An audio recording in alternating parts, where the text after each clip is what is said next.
Good morning students. आज हम नया चैप्टर स्टार्ट करेंगे इलेक्ट्रिसिटी। तो इलेक्ट्रिसिटी चैप्टर करने से पहले आप चार्ज समझ लीजिए क्या होता है। देखिए चार्ज जो है वो प्रॉपर्टी होती है किसी भी बॉडी की या सब्सटेंस की या मैटर की, जिससे कि वो अपोजिटली चार्ज पार्टिकल्स को या बॉडीज़ को अपनी तरफ क्या करता है, अट्रैक्ट करता है। क्लियर है? कोई आपसे डेफिनेशन नहीं पूछेगा, इसमें यूज़ होता है, इसलिए हम इसको क्या कर रहे हैं, यहाँ पर डिस्कस कर रहे हैं। क्लियर है? अच्छा, अब इसका एग्जांपल क्या है? एग्जांपल सिंपल सा है। आप क्या करिए, एक कॉम लीजिए, उसको क्या करिए, पेपर स्लिप्स के पास लेके जाइए। एक पेपर ले लीजिए, उसके आप उसको टीयर करके उसके 20-30 पार्ट कर लीजिए, छोटी छोटी उसकी स्लिप्स ही बना लीजिए। आप कॉम को जब लेकर जाएंगे पेपर के पास तो वो उससे अट्रैक्ट नहीं होगी। अच्छा, सेकंड केस में आप क्या करेंगे, जो कॉम हम पहले लेकर गए हैं उसी कॉम को हम क्या करेंगे, कंघी कर लेंगे अपने ड्राई हेयर पर। क्लियर है? फिर आप जब कागज़ के पास उसको लेके जाओगे, पेपर स्लिप के पास लेके जाओगे, तो वो पेपर स्लिप्स क्या होंगी, उसके टुवार्ड्स अट्रैक्ट होंगी। सही है? इसके पीछे रीज़न क्या है, इनिशियली जो कॉम थी वो इलेक्ट्रिकली न्यूट्रल थी, मगर जब हमने कॉम करने के बाद वो क्या हो गई, इलेक्ट्रिकली चार्ज हो गई।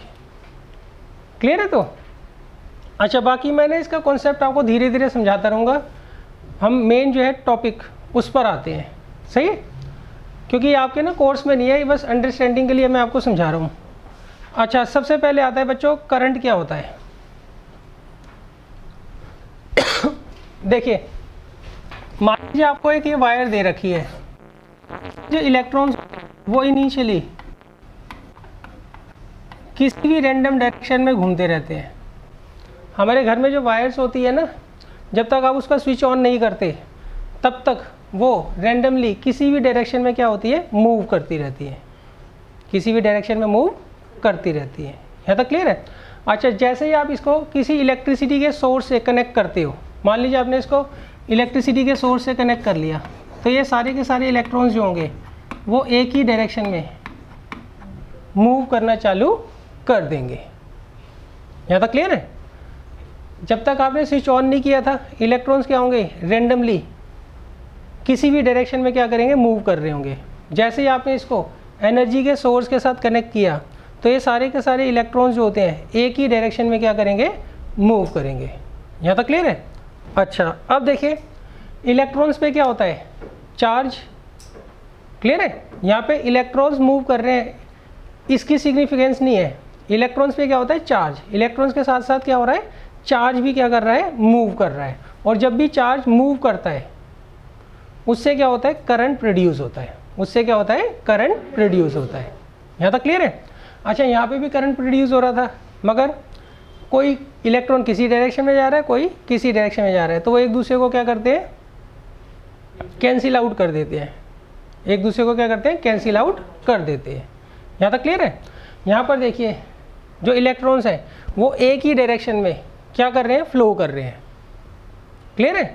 तो जब भी इलेक्ट्रॉन्स फ्लो करेंगे तो इलेक्ट्रॉन्स की इतनी इंपॉर्टेंस नहीं है। इलेक्ट्रॉन्स पे क्या होता है, चार्ज होता है, उस चार्ज की क्या है, इंपॉर्टेंस है। जब भी चार्ज फ्लो करता है तो वो क्या करता है, करंट क्या करता है, फॉर्म करता है। क्लियर है? किसी भी वायर में अगर चार्ज फ्लो कर रहा है तो इसका मतलब क्या होगा, उसमें करंट क्या होगा, पास करेगा। यहाँ तक क्लियर है? अच्छा, अब देखो इसमें 2-3 चीज़ें ध्यान रखना आप लोग कि चार्ज के अपोजिट जो है अपने आप करंट प्रोड्यूस होता है, ये ध्यान रखिएगा। मान लीजिए ये आपको वायर दे रखी है,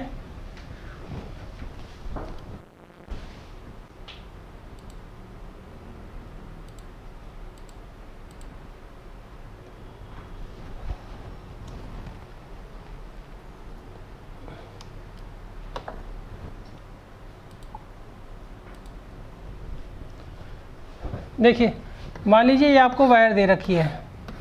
सही, इनिशियली जो इलेक्ट्रॉन्स की डायरेक्शन में वो यहाँ पर मैं शो नहीं कर रहा। जैसे ही मैंने इसको किससे कनेक्ट किया, एनर्जी के सोर्स से कनेक्ट किया। एनर्जी का सोर्स कहाँ से आता है, जैसे हम स्विच ऑन करते हैं तो वायर को एनर्जी मिल जाती है। सही, उसको हम बोलते हैं पोटेंशियल डिफरेंस क्रिएट करना। अच्छा, अब इसमें क्या होगा, इलेक्ट्रॉन्स एक ही डायरेक्शन में क्या कर रहे हैं, फ्लो कर रहे हैं। सारे के सारे इलेक्ट्रॉन्स क्या होते हैं, एक ही डायरेक्शन में फ्लो करते हैं। क्लियर है? अच्छा, अब अगर इलेक्ट्रॉन्स इस डायरेक्शन में फ्लो कर रहे हैं तो करंट जो है उसके अगेंस्ट प्रोड्यूस होगा, ये आप ध्यान रखिएगा। करंट की डायरेक्शन हमेशा क्या होती है, अपोजिट होती है, opposite to the flow of electron. सही, इलेक्ट्रॉन्स इधर की तरफ फ्लो कर रहे हैं तो करंट किधर फ्लो करेगा, इस डायरेक्शन में फ्लो करेगा, ये आपको ध्यान रखना है। अच्छा, अब नेक्स्ट आता है करंट की डेफिनेशन क्या होती है। It is the amount of charge pass through a conductor. सही, मैं क्या कर रहा हूँ, वायर की जगह क्या ले रहा हूँ, कंडक्टर वर्ड यूज़ कर रहा हूँ। वायर की जगह क्या कर रहा हूँ, कंडक्टर वर्ड यूज़ कर रहा हूँ। हमारे घरों में तो वायर्स यूज़ होती हैं। ऐसे ही मान लीजिए कोई एल्युमिनियम की रोड है, उसमें भी तो करंट पास हो सकता है, उसमें भी चार्ज फ्लो कर सकता है, तो उसको हम वायर तो बोलेंगे नहीं। तो इसलिए हम क्या करते हैं, जिस भी सब्सटेंस में, मैटर में चार्ज फ्लो करता है उसको हम क्या बोलते हैं, कंडक्टर बोलते हैं। क्या बोलते हैं, कंडक्टर। इसलिए वायर की जगह मैं क्या करूँगा, कंडक्टर वर्ड यूज़ करूँगा। It is the amount of, सही, charge flows through the cross section of a wire in 1 second. देखिए ये आपको वायर दे रखी है, आप इसका कोई भी क्रॉस सेक्शन पकड़ लीजिए, कोई भी क्रॉस सेक्शन पकड़ लीजिए। क्लियर है। इस क्रॉस सेक्शन से 1 सेकेंड में जितना चार्ज फ्लो करेगा उतना क्या होगा, करंट इसके अंदर प्रोड्यूस होगा। ये आगे बात समझ। अच्छा, क्रॉस सेक्शन का मतलब क्या होता है, मूव। क्रॉस सेक्शन का क्या मतलब होता है, मूव। आप क्या करो, इसका कोई भी एक क्रॉस सेक्शन पकड़ लीजिए, वहाँ से देख लीजिए कितने इलेक्ट्रॉन्स 1 सेकेंड में फ्लो कर रहे हैं। उसको हम क्या करेंगे, एक इलेक्ट्रॉन पे जितना चार्ज होता है उससे मल्टीप्लाई कर देते हैं, तो हमें पता लग जाता है 1 सेकेंड में cross section of the wire से कितने चार्ज जो है कितना चार्ज जो है फ्लो कर रहा है, उतना ही क्या होगा, करंट प्रोड्यूस होगा। यहाँ तक क्लियर है। देखिए इलेक्ट्रॉन पे जो चार्ज होता है वो कितना होता है, 1.6 इंटू 10⁻⁻19 कूलम। हम कूलम में मेज़र करते हैं चार्ज को, इसकी ऐसा यूनिट क्या होती है, कूलम। अच्छा, मान लीजिए मैंने ये क्रॉस सेक्शन पकड़ा, इससे 1 सेकेंड में 100 इलेक्ट्रॉन्स पास हो रहे हैं, तो मैं क्या करूँगा, 100 को इससे मल्टीप्लाई कर लूँगा, तो इसका मतलब इतना चार्ज यहाँ से पास हो रहा है, तो इसका मतलब दिस मल्टीप्लाई बाई 100, उतना जो है करंट इसके अंदर प्रोड्यूस होगा। सही है। आप किसी भी कंडक्टर के किसी क्रॉस सेक्शन को पकड़ लो, उस क्रॉस सेक्शन से 1 सेकेंड में जितना चार्ज फ्लो करेगा उतना उसके अंदर क्या होगा, करंट डेवलप होगा या फिर फ्लो करेगा। ये आगे बात समझ। तो इसकी डेफिनेशन क्या होगी, it is the amount of charge passed through the cross section of a wire in 1 second। 1 second में किसी भी कंडक्टर में से, सही है, सही है, 1 सेकेंड में किसी भी कंडक्टर से जितना चार्ज फ्लो करता है उतना हम क्या कहते हैं, ये बोलते हैं उसके अंदर उतना उसमें करंट प्रोड्यूस हो रहा है। यहाँ तक क्लियर है। हाँ जी तैयबक बताओ, समझ आया। इसको शॉर्ट में बताओ, करंट की डेफिनेशन क्या है। सर इसका मतलब है कि जो जितना अमाउंट है, जो चार्ज का जो पास होता है क्रॉस सेक्शन पे, जो क्रॉस सेक्शन पे, सर वो देखो आपको एक वायर दे रखी है, आप इसका कोई भी एक क्रॉस सेक्शन पकड़ लो। मान लो ये हमारी गली है, हमें चेक करना है कि भाई इस गली में को पार कर कर कितने स्कूटर जाते हैं 1 घंटे में। तो हम क्या करेंगे, किसी एक पॉइंट पे बैठ जाएंगे ना, सही है। उस पॉइंट से जितने स्कूटर पास होंगे उतने ही क्या होंगे, पूरी गली में से पास होंगे। ये तो आगे बात समझ क्लियर है। तो ऐसे हम क्या करते हैं, हमें ये पता करना है कि भाई इस वायर में, कंडक्टर में कितना करंट पास हो रहा है, तो उसके लिए हम क्या करेंगे, कोई एक क्रॉस सेक्शन पकड़ लेंगे, ये वाला पकड़ लिया। अब हम ये देखेंगे यहाँ से 1 सेकेंड में कितना चार्ज फ्लो कर रहा है, उतना क्या होगा, करंट इसके अंदर फ्लो कर रहा होगा। सही है। ये नहीं कि आप यहाँ भी गिन रहे हो, यहाँ भी गिन रहे हो, यहाँ भी गिन रहे हो, किसी एक जगह बैठ जाओ, वहाँ से देख लो कितना चार्ज फ्लो कर रहा है 1 सेकेंड में। जितना चार्ज फ्लो करेगा उतना करंट क्या होगा, इसके अंदर डेवलप होगा। क्लियर है। जितना चार्ज फ्लो करता है 1 सेकेंड में उतना करंट डेवलप होता है, मगर उसकी डायरेक्शन क्या होती है, अपोजिट होती है। अगर इलेक्ट्रॉन्स इस डायरेक्शन में जा रहे हैं, इलेक्ट्रॉन्स इस डायरेक्शन में जा रहे हैं, तो करंट क्या होगा, इसके अगेंस्ट क्या करेगा, प्रोड्यूस होगा। यहाँ तक क्लियर है। अच्छा अब देखिए इसके बाद हम आते हैं फार्मूला पर, कि इसका फार्मूला क्या होता है करंट का।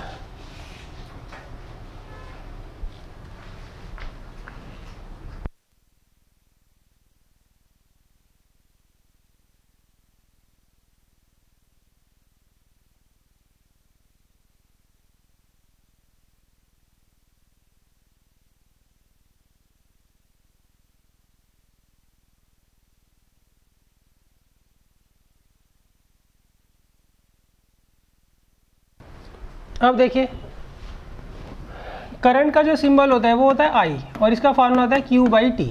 क्या फार्मूला होता है इसका? Q/T। यहाँ तक क्लियर है? करंट का सिंबल क्या होता है? आई, और इसका फार्मूला क्या होता है? Q/T। यहाँ पर आई क्या हो गया बच्चों? करंट, और Q क्या हो गया? चार्ज, और T क्या हो गया? टाइम। सही। अच्छा, करंट को हम मेज़र किस में करेंगे? हर चीज़ को हम किसी ना किसी चीज़ में मेज़र करते हैं ना, तो वो अब आप समझ लीजिए।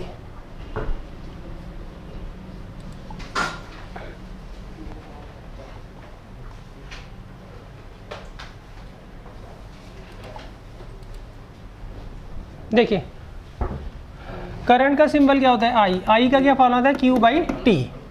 आई तो यहाँ पे करंट को रिप्रेजेंट करता है, और Q जो है वो किसको रिप्रेजेंट करता है? चार्ज को, और T किसको करता है? टाइम को।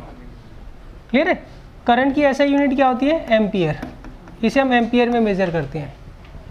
चार्ज को कूलम में, और टाइम को सेकंड में। यहाँ तक क्लियर है? अच्छा, अब इसमें एक न्यूमेरिकल लिखिए। If 10 coulomb of charge passed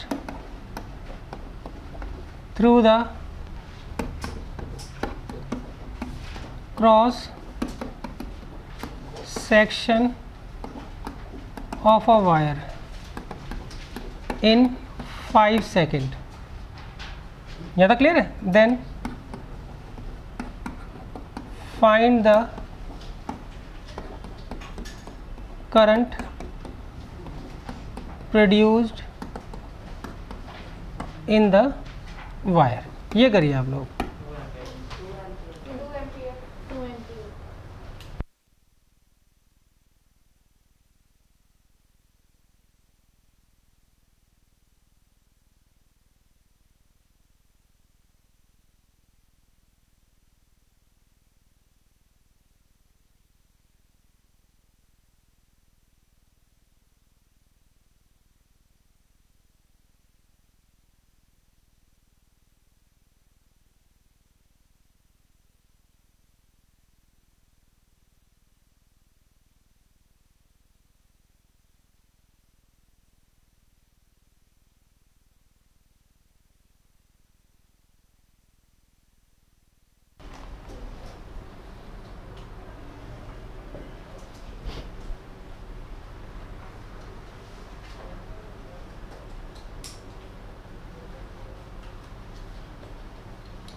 अब देखिए यहाँ पर चार्ज कितना दे रखा है? 10 कूलम, और टाइम कितना दे रखा है? 5 सेकंड। तो कितना जाएगा? 2 एम्पियर। कितना जाएगा? 2 एम्पियर।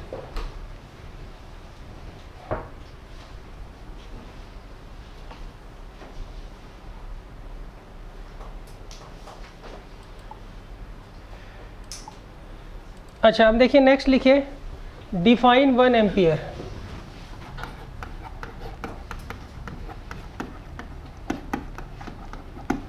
Define 1 ampere.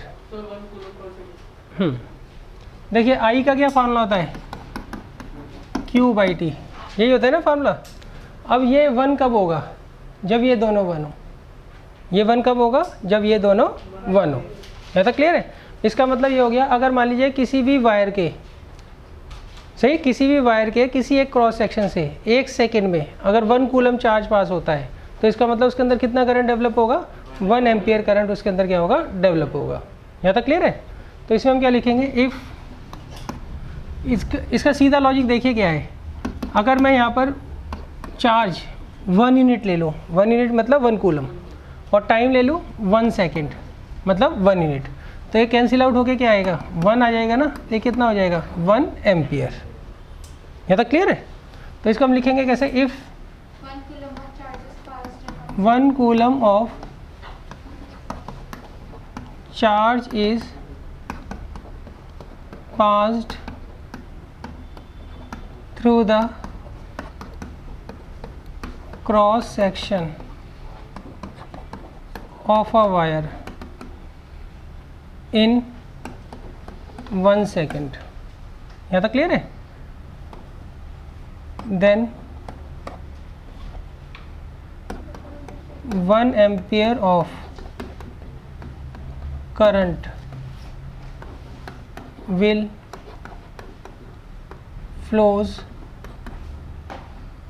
through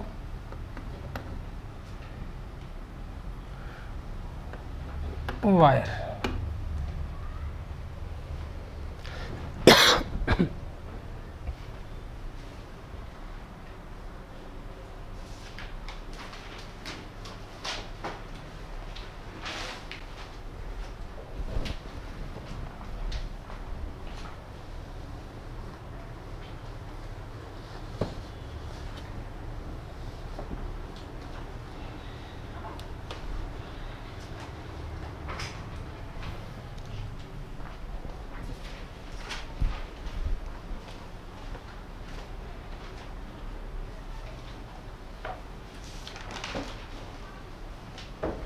यहाँ तक क्लियर है बच्चों?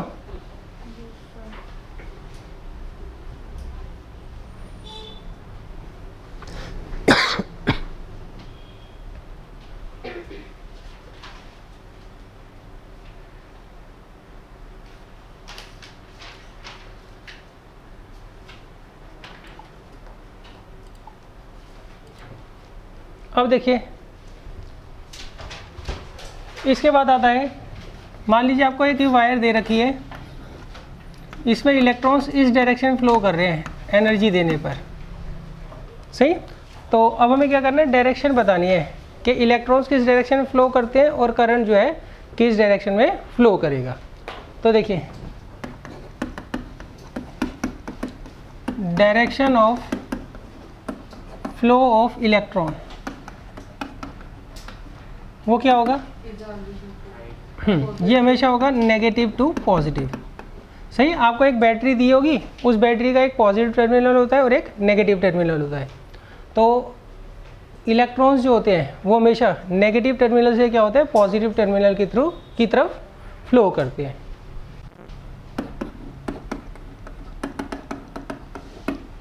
क्लियर है? अच्छा, फिर आता है दूसरा, direction of flow of protons, ये क्या होगा, पॉजिटिव टू नेगेटिव। तो इसमें लिख देंगे it is opposite to the flow electrons, मतलब इलेक्ट्रॉन से उल्टी डायरेक्शन में होता है। ये भी लिख सकते हो आप कि ये पॉजिटिव से नेगेटिव की तरफ क्या करेगा, फ्लो करेगा। क्लियर है? तो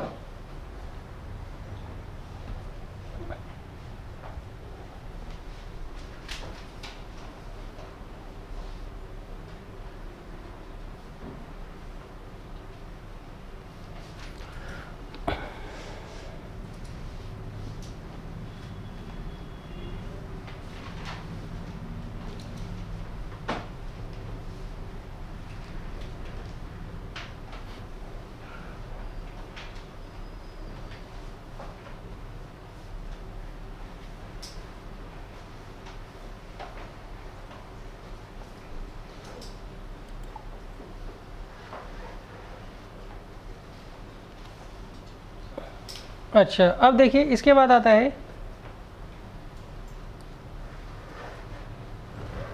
लिखो smaller unit of current. Smaller unit of current,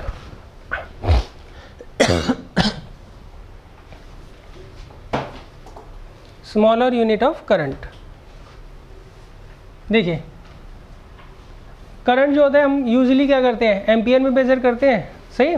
मगर लैब में जो करंट प्रोड्यूस होता है वो क्या होता है, एम्पियर से भी बहुत छोटा होता है। 1 एम्पियर से भी क्या होता है, बहुत छोटा होता है।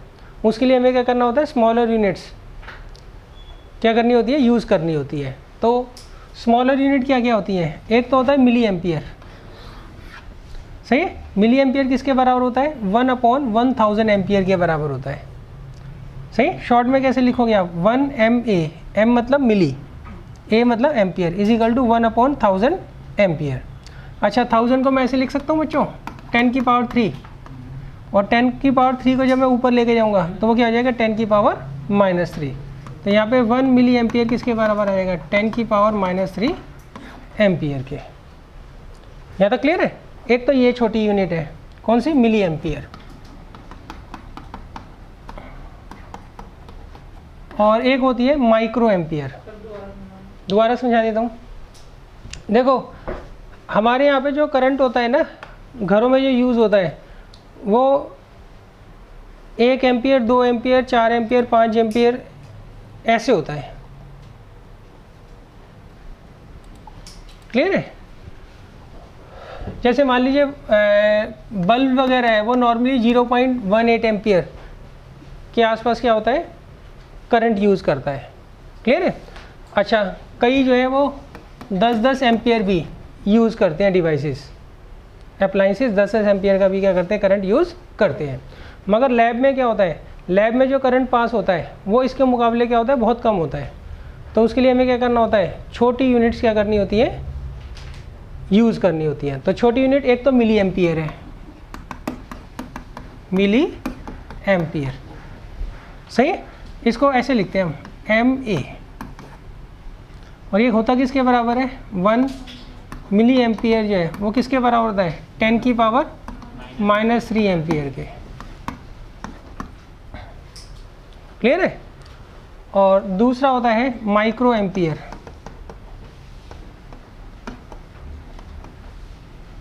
तो माइक्रो एम्पियर को हम ऐसे लिखते हैं, देख लो ये ना सिंबल थोड़ा सा अजीब है, पहले यू लिख दो और फिर यहाँ पर हल्के से लाइन खींच दो, सही है। इसे म्यू पढ़ते हैं हम। माइक्रो एम्पियर किसके बराबर होता है? 1 माइक्रो एम्पियर किसके बराबर होता है? 10 की पावर -6 एम्पियर के। ये आगे बात समझ?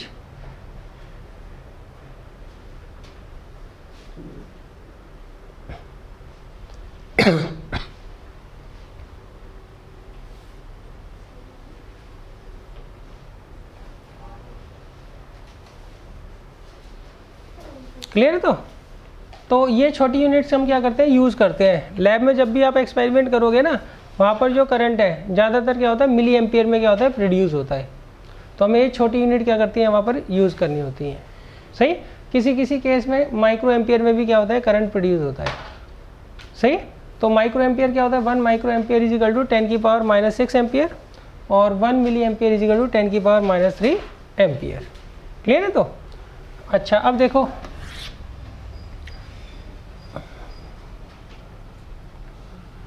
अगर कोई आपको ये कहे, ये तो 1 मिली एम्पियर हमने बताया है, इसके बराबर होता है। अगर वो कहे जी 1 एम्पियर बताओ कितने मिली एम्पियर के बराबर होता है, तो कैसे करोगे? देखो 1 मिली एम्पियर जो है वो किसके बराबर है? 10 की पावर के बराबर आ गया 1000 के, सही। तो 1 एम्पियर किसके बराबर आ जाएगा? 1000 मिली एम्पियर के। ये आती है बात समझ? वही 1 मिली एम्पियर किसके बराबर होता है? 10 की पावर -3 एम्पियर के। अच्छा ये एज इट इज़ 10 की पावर -3 को क्या लिख देंगे? 1/1000 एम्पियर। अच्छा अब 1 एम्पियर यहाँ पे एज इट इज़, ये क्रॉस मल्टीप्लाई कर लेंगे, तो 1 एम्पियर किसके बराबर आ जाएगा? 1000 मिली एम्पियर के। आगे बात समझ? अच्छा अब देखो नेक्स्ट, अगर कोई ये पूछे जी 1 एम्पियर कितने मिली एम्पियर के बराबर होता है, सही। तो वो कैसे फाइंड आउट करोगे? 1 माइक्रो एम्पियर किसके बराबर होता है? 10 की पावर -6 एम्पियर के। इसको नीचे ले जाऊंगा,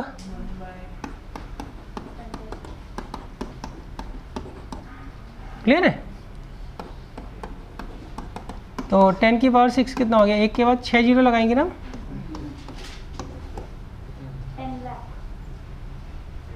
सही। अब क्रॉस मल्टीप्लाई कर दीजिए,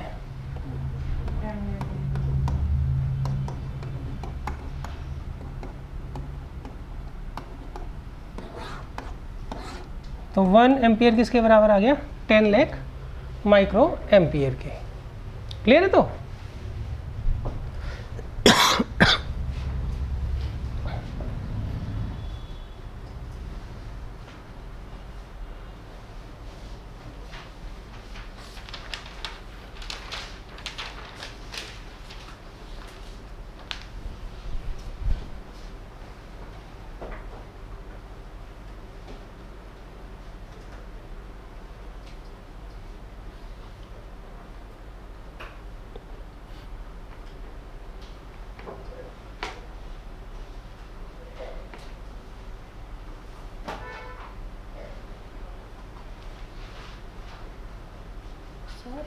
पिछले साल हमने वॉट पढ़ा था पावर, तो वो जैसे बोलते कि इतने वॉट का बल्ब है तो इतनी इलेक्ट्रिसिटी, यानी वो एनर्जी कंज्यूम करता है 1 सेकेंड में, ये मतलब होता है।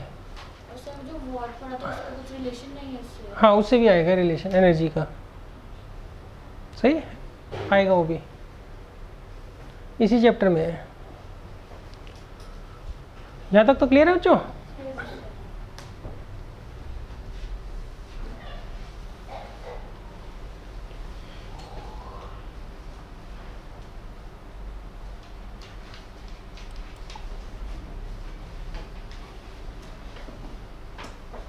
अब देखो, ये इंस्ट्रूमेंट होता है, इसे हम अमीटर बोलते हैं। ये क्या करता है? करंट को मेजर करने के काम आता है,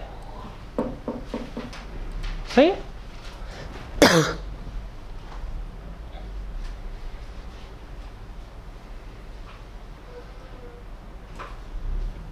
अब देखिए, इसके बाद आती है ये नेक्स्ट सैंपल प्रॉब्लम।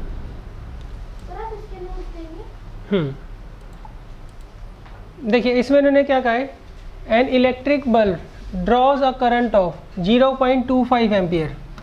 एक आपको इलेक्ट्रिक बल्ब दे रखा है, वो इतना एम्पियर का क्या करता है? करंट ड्रॉ करता है।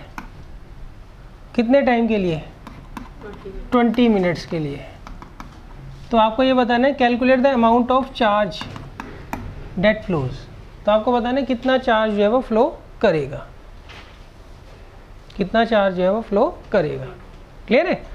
तो आपको सिंपल है इक्वेशन, आई का क्या फॉर्मूला होता है? Q by T. तो अच्छा, अब आप क्या करिए, अगर मैं टी को इधर ले आऊँ, ले आ सकता हूँ ना, तो Q की वैल्यू क्या आ गई? I T. तो आई कितना दे रखा है बताओ? 0.25।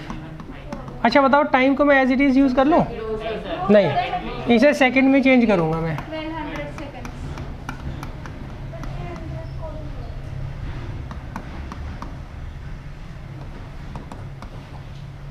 कर लोगे इसका? तो 300 कूलम इतना चार्ज क्या होगा? फ्लो करेगा। क्वेश्चन आ गया था समझ? इसमें इन्होंने कहा है आपको एक इलेक्ट्रिक बल्ब दे रखा है, वो इतना करंट ड्रॉ कर रहा है इतने टाइम के लिए, तो आपको बताना है कितना चार्ज क्या होगा? फ्लो करेगा, सही। तो आई का क्या फॉर्मूला होता है? Q by T.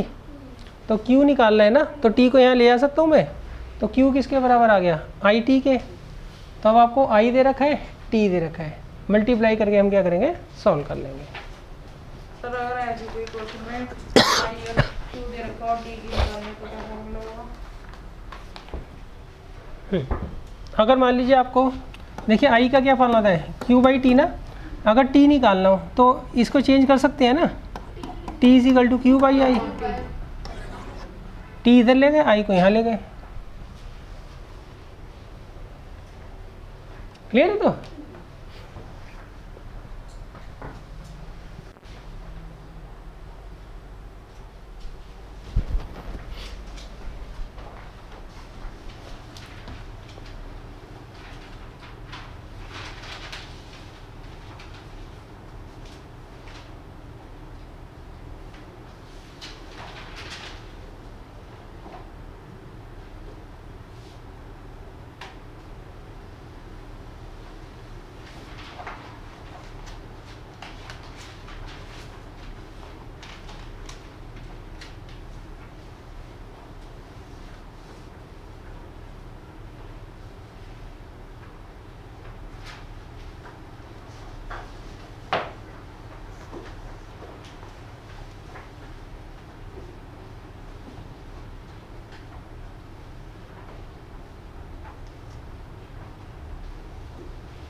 ये बच्चों डायरेक्शन ऑफ करंट तो हमने डिस्कस कर ही लिए ना, क्या होता है, the conventional direction of electric current is from positive terminal of the cell to the negative terminal.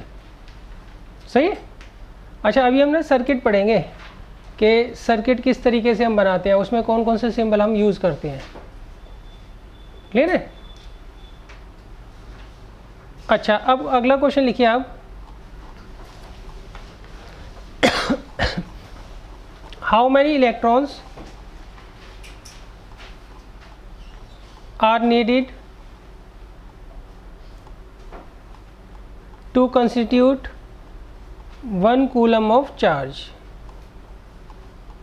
How many electrons are needed to constitute 1 coulomb of charge?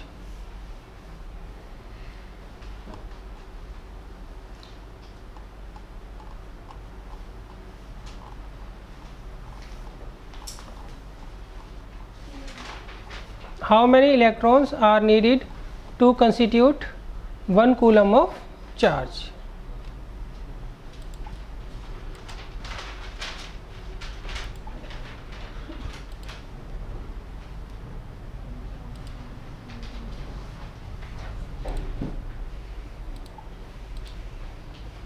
तो देखिए कैसे करेंगे इसको। इसमें उन्होंने कहा calculate the number of electrons constituting 1 coulomb of charge. अच्छा, एक इलेक्ट्रॉन पे कितना चार्ज होता है बच्चों, 1.6 इंटू 10 की पावर -19 कूलम, इतना ही होता है ना। सही। अब अगर मान लीजिए आप n इलेक्ट्रॉन्स को यूज़ करते हो 1 कूलम चार्ज बनाने के लिए। क्लियर है। अच्छा, इसमें ये बताओ नेगेटिव का साइन क्यों नहीं लगाया मैंने।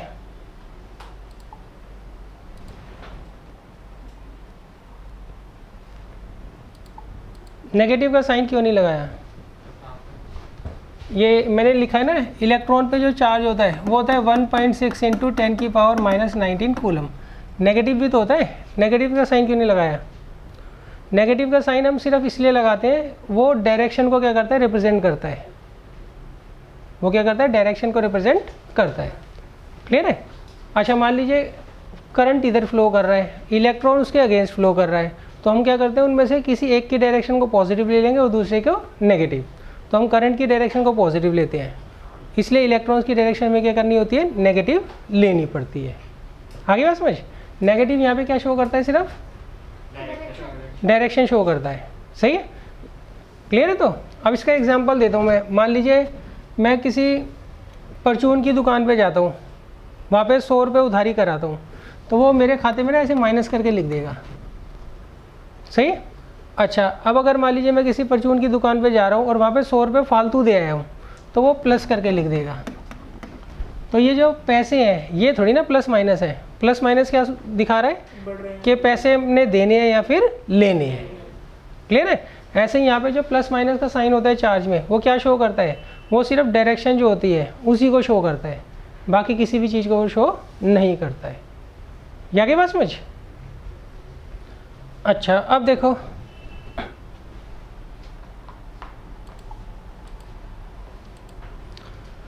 अब इसमें उन्होंने कहा हम कितने इलेक्ट्रॉन्स लें ताकि 1 कूलम चार्ज बन जाए, ताकि 1 कूलम चार्ज बन जाए। क्लियर है। तो कैसे करेंगे वो देखिए आप।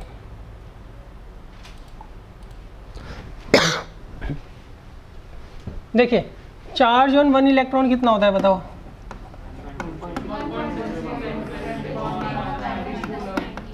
हाँ, वो होता है 1.6 इंटू 10 की पावर -19 कूलम। सही।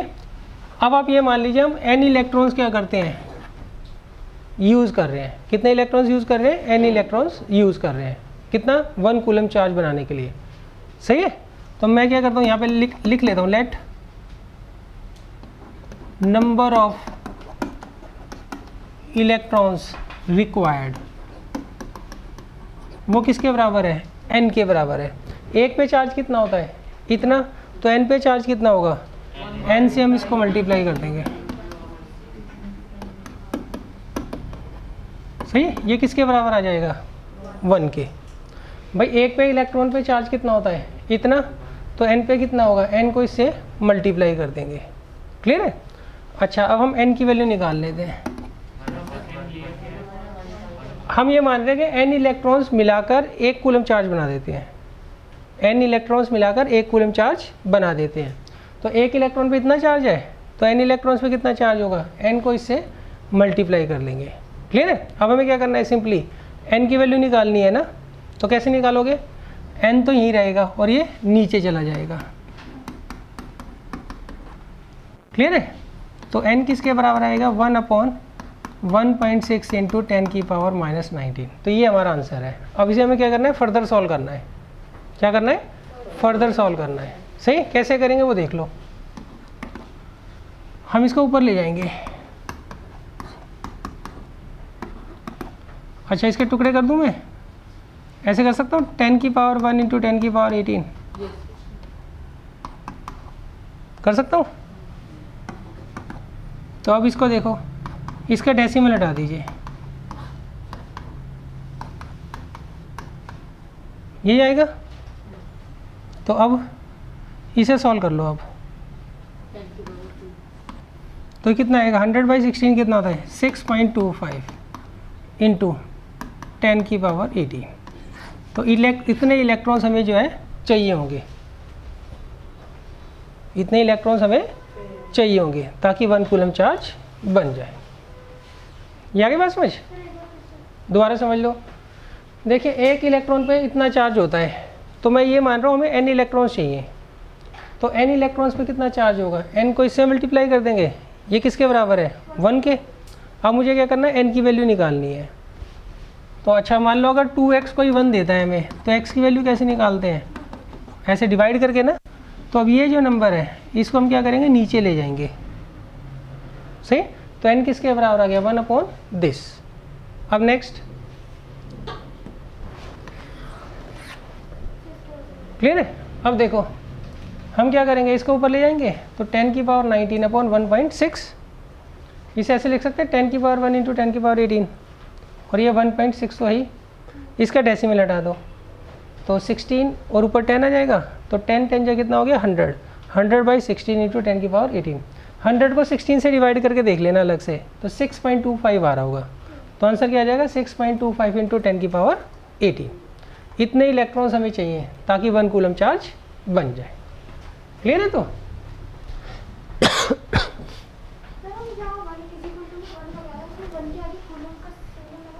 हाँ, लगा सकते हैं। फिर यहाँ पे भी कूलम लगाना पड़ेगा ना हमें। ये तो मैथमेटिकल कैलकुलेशन है, इसलिए नहीं लगा रखा है।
ये आगे समझ बच्चों?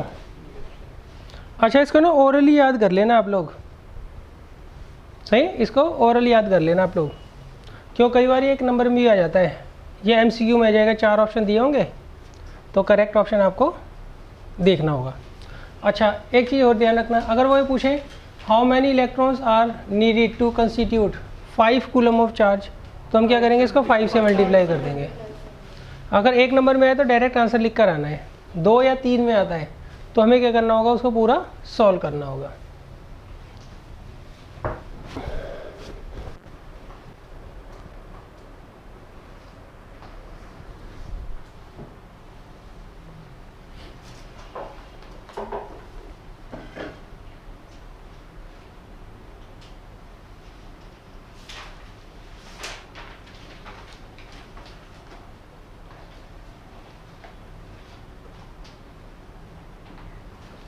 अच्छा आप ऐसा करो, यहाँ पर 5 करके करिए, ऐसे कैलकुलेट करना, प्रैक्टिस भी हो जाएगी ना आपको। सही, डायरेक्ट इसको मत कर देना 5 से मल्टीप्लाई, एक नंबर में है तो करना है, 2 या 3 में आता है तो हमें क्या करना होता है, कर कर दिखाना होता है। मल्टीप्लाई तो उससे करना ना 1.6 वाले से। यहाँ पर हम 5 लिख देंगे ना। सही है, करो फटाफट।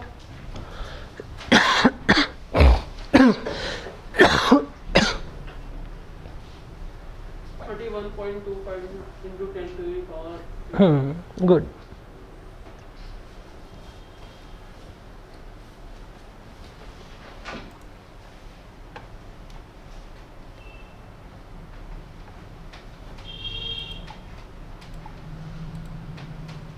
देखो इसे हम लेट कर लेंगे पहले कि n इलेक्ट्रॉन्स हमें चाहिए, तो n को अगर हम इससे मल्टीप्लाई करेंगे तो ये किसके बराबर आ जाएगा, 5 के ना। तो हम n की वैल्यू निकाल लेते हैं, 5/1.6 इंटू 10 की पावर -19। सही, ये आती है बात समझ बच्चों? अच्छा इसको मैं ऊपर ले जाता हूँ, 5 इंटू 10 की पावर 19, तो इसको ऐसे लिख सकते हैं 10 की पावर 1 इंटू 10 की पावर 18, और ये कितना आ जाएगा बताओ, 16 आ जाएगा ना। तो हाँ ये 16 आ जाएगा, और यहाँ पे हम क्या करेंगे 10 कर लेंगे। आगे बात समझ? अच्छा बेशक आप ब्रेक मत करो, इसमें जरूरत ही नहीं पड़ेगी ब्रेक करने की। तो n किसके बराबर आ गया, आप इसका डेसिमल हटाओ तो ये 50 आ जाएगा।